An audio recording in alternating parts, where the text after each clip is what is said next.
Hello बच्चों, मेरा नाम टीकाराम जागरण है। फास्ट कोचिंग ऑनलाइन प्लेटफॉर्म पर आप सभी का स्वागत है। बच्चों, आज हम देखेंगे रैखिक अवकल समीकरण। बच्चों, आज हम देखेंगे रैखिक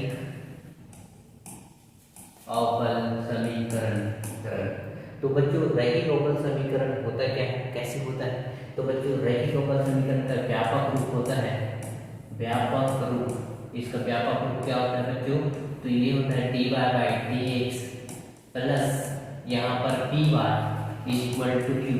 जो यहाँ पर क्यू होता है बच्चों, ये जो होता है एक्स का फलन होता है,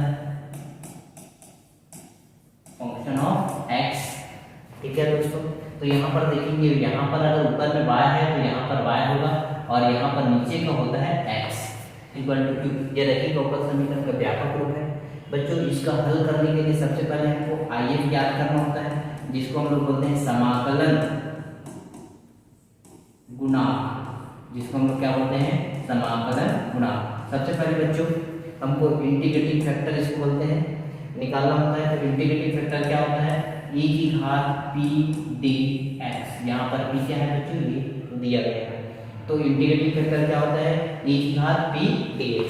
फिर समीकरण के हल करते हैं बच्चों। तो समीकरण के हल तो समीकरण का हल क्या होता है बच्चों? तो ये होता है IF into Y is equal to Q into IF into D X plus any constant. ये समीकरण के हल।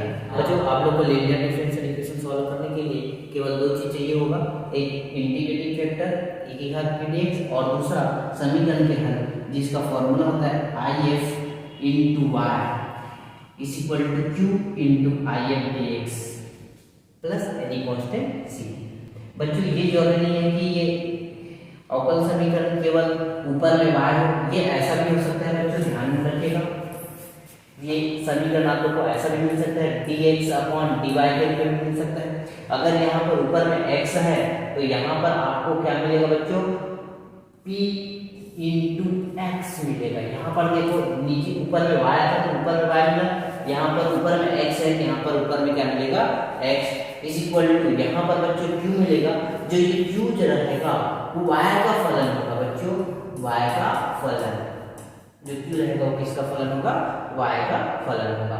अब इसका इंटीग्रेटिंग फैक्टर क्या होगा तो बच्चों? तो इसका इंटीग्रेटिंग फैक्टर होगा e की घात p dy। चेंज हो जाएगा, जहाँ जहाँ x आ रहा है वहाँ वहाँ पर हमको क्या रखना पड़ेगा? y रखना पड़ेगा। तो यहाँ पर इंटीग्रेटिंग फैक्टर क्या हो जाएगा? e की घात p dy। उसके बाद समीकरण के हल क्या होता है बच्चों? तो IF इंटू, यहाँ पर क्या रहेगा? ऊपर में x है इसलिए x, ऊपर में y है यहाँ पर y लिखे थे, ऊपर में x है यहाँ पर x is equal to integrating factor into, यहाँ पर क्या होगा बच्चों? q into dy plus any constant c। ये समीकरण के हल है अगर dx ऊपर में है तब। अगर dy नीचे ऊपर में है तो ये वाला, अगर dx ऊपर में है तो ये वाला। याद रखिएगा बच्चों दोनों, बहुत ही। यहाँ से बच्चों हर साल एक क्वेश्चन 4 नंबर का आता है, इसलिए इसको अच्छे से करिएगा। तो एक क्वेश्चन देखिए, क्वेश्चन देखिए बच्चों, अवकल समीकरण क्या दिया है? dy by dx plus y tan x is equal to sin x को हल कीजिए। तो बच्चों हम सबसे पहले लिखेंगे हल में लिखेंगे दिया गया अवकल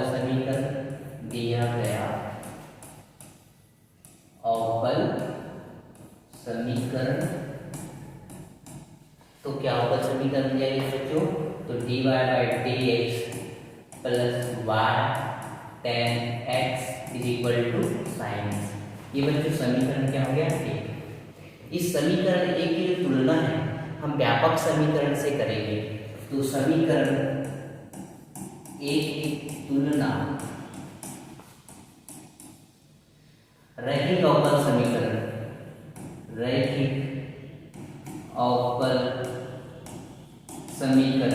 क्या होता है बच्चों? रैखिक अवकल समीकरण dy by dx plus py is equal to q से करने पर हमको क्या मिल रहा है बच्चों, p इज इक्वल टू क्या मिल रहा है यहाँ पर देखो y के कोएफिशिएंट क्या है 10x, तो y के कोएफिशिएंट यहाँ पर क्या है p, तो p इज इक्वल टू क्या मिला 10x, तथा q क्या मिल रहा है बच्चों, देखो q क्या है इधर q is equal to sin x। Clear. तो p और q निकालने के बाद सबसे पहले हम क्या निकालेंगे, इंटीग्रेटिंग फैक्टर। तो आइए इसको हम लोग बोलेंगे समाकलन गुणांक। क्या बोलते हैं बच्चों, समाकलन गुणांक। तो समाकलन गुणांक कैसे निकालते हैं, तो e की घात p dx। तो e की घात क्या हो जाएगा, p का वैल्यू क्या है बच्चों 10x इंटू dx। 10x का समाकलन क्या होता है, तो 10x का समाकलन होता है log sec x। तो क्या हो जाएगा बच्चों, if is equal to e की घात log e sec x। यहाँ पर देखिए बच्चों हम लोग जानते हैं, क्या जानते हैं कि अगर e की घात log ex होता है तो उसको हम लोग लिखते हैं क्या x। तो यहाँ पर देखिए e की घात log e sec x है, तो हम लोग इसको क्या लिखेंगे, केवल sec x। तो क्या हो जाएगा, if इज इक्वल टू केवल sec x। अब समीकरण के हल, समीकरण के हल, तो समीकरण का हल क्या होता है बच्चों, if into y is equal to integration of if into q dx plus any constant c। तो यहाँ पर if का वैल्यू क्या है sec x into y is equal to if का वैल्यू क्या है sec x इंटू q का वैल्यू क्या है यहाँ पर देखिए sin x dx plus any constant c। देखिए sec x को क्या लिख सकते हैं 1 अपॉन cos x। तो ये हो जाएगा y sec x is equal to integration of sin x upon cos x dx plus any constant c। sin x upon cos x क्या होता है tan x, और tan x का भी समाकलन किए हैं, तो क्या हो जाएगा tan x का समाकलन log sec x plus any constant c। ये हमारा फाइनल आंसर।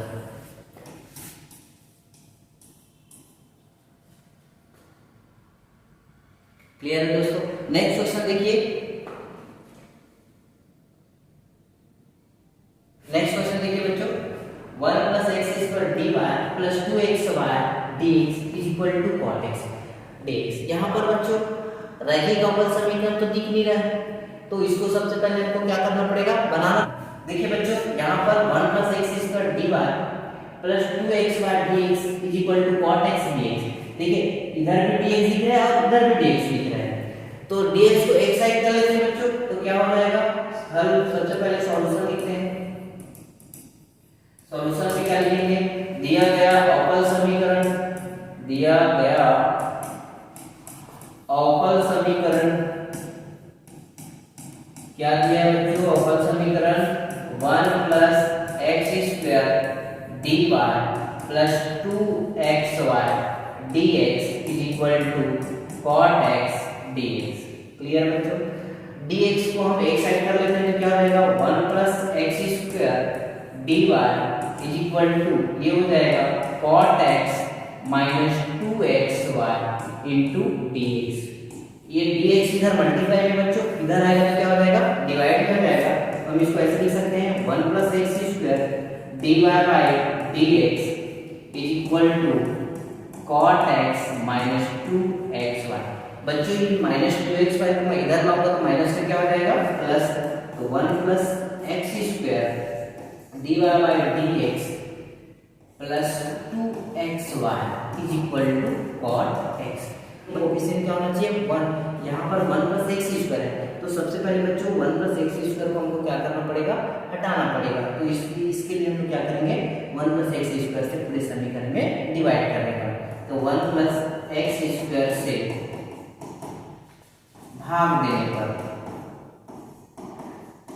तो 1 प्लस एक्स स्क्वायर से भाग देंगे तो क्या हो जाएगा बच्चों, देखिए ये हो जाएगा D Y by D X plus 2x upon क्या हो जाएगा 1 plus X square Y is equal to क्या हो जाएगा बच्चों cot x upon 1 plus X square. ये समीकरण क्या बन गया बच्चों 1। अब इसकी तुलना अब आप लोग देख पा रहे हैं dy बाई dx है, ये py है और ये क्या है q है। तो इसकी तुलना हम किससे करेंगे? इसकी तुलना लीनियर डिफरेंशियल इक्वेशन से करने पर, इसकी तुलना लीनियर डिफरेंशियल इक्वेशन और लीनियर डिफरेंशियल इक्वेशन लिखता हूँ dy by dx plus py is equal to q से करने पर क्या हो जाएगा बच्चों? यहाँ p इज इक्वल टू क्या मिलेगा बोलो? p is equal to 2x upon 1 plus X square तथा q इज इक्वल टू क्या मिलेगा बच्चों? cot x upon 1 plus X square. Clear है यहाँ तक? उसके बाद हमारा पहला काम क्या रहता है? तो पहला काम रहता है हमारा इंटीग्रेटिंग फैक्टर ज्ञात करना। तो इंटीग्रेटिंग फैक्टर क्या होता है? तो e की घात p dx, तो e की घात if इज इक्वल टू क्या आ जाएगा? p का वैल्यू क्या है बच्चों? तो 2x upon 1 plus X square dx। यहाँ पर देखिए बच्चों नीचे का डिफरेंशिएशन ऊपर दिया गया है, ऐसा जब भी दिया रहता है और इंटीग्रेशन करना होता है तो हम लोग नीचे को क्या मान लेते हैं t। तो यहाँ पर मान लेंगे बच्चों माना 1 plus X square is equal to t, तो क्या हो जाएगा? This implies 2x dx is equal to dt। तो देखिए बच्चों 2x dx का मान क्या मिल गया? dt, और इसका मान क्या है t। तो ये हो जाएगा e की घात 1 अपॉन t dt, और e की घात t का क्या होता है? e की घात देखिए बच्चों 1 अपॉन t का क्या होता है? log t। तो e की घात क्या हो जाएगा? log t। अभी मैं आपको बताया हूँ कि e की पावर पे log रहता है तो ये e और log कैंसिल हो जाता है, केवल बचता क्या है t। तो इज इक्वल टू क्या हो जाएगा बच्चों t, और ये t का वैल्यू क्या है यहाँ पर? 1 प्लस एक्स स्क्वायर। ठीक है, तो ये इंटीग्रेटिंग फैक्टर निकल गया बच्चों। क्या निकल गया? Integrating factor. क्लियर? क्या निकला integrating factor? 1 plus X square. अब समीकरण के हल क्या होता है बच्चों? समीकरण के हल तो समीकरण के क्या हल है बच्चों? तो if into y is equal to integration if into q dx plus any constant. आगे देखिए बच्चों if का वैल्यू क्या है? 1 plus X square into Y is equal to, यहाँ पर if का वैल्यू है 1 प्लस एक्स स्क्वायर और q का वैल्यू क्या है बच्चों? तो q का वैल्यू हम पीछे देख लेते हैं cot x upon 1 plus X square. क्या है बच्चों? q का वैल्यू क्या है बच्चों? cot x upon 1 plus X square dx plus any constant c। तो ये देखिए बच्चों ये कैंसिल हो गया, तो क्या बचा? 1 plus X square y is equal to integration of cot x dx plus बच्चों एनी कांस्टेंट c। देखिए बच्चों cot x का इंटीग्रेशन क्या होता है? तो cot x का इंटीग्रेशन क्या होता है? log sin x plus any constant c। चाहेंगे तो हम 1 प्लस एक्स स्क्वायर से क्या कर सकते हैं? डिवाइड कर सकते हैं बच्चों, और ये हमारा क्या हो गया? Final answer. बच्चों तो इसको आप लोग नोट कर लीजिए, एक बार देख लीजिए बच्चों कहीं पर डाउट, और कोई डाउट हो तो कमेंट करके बताइएगा बच्चों।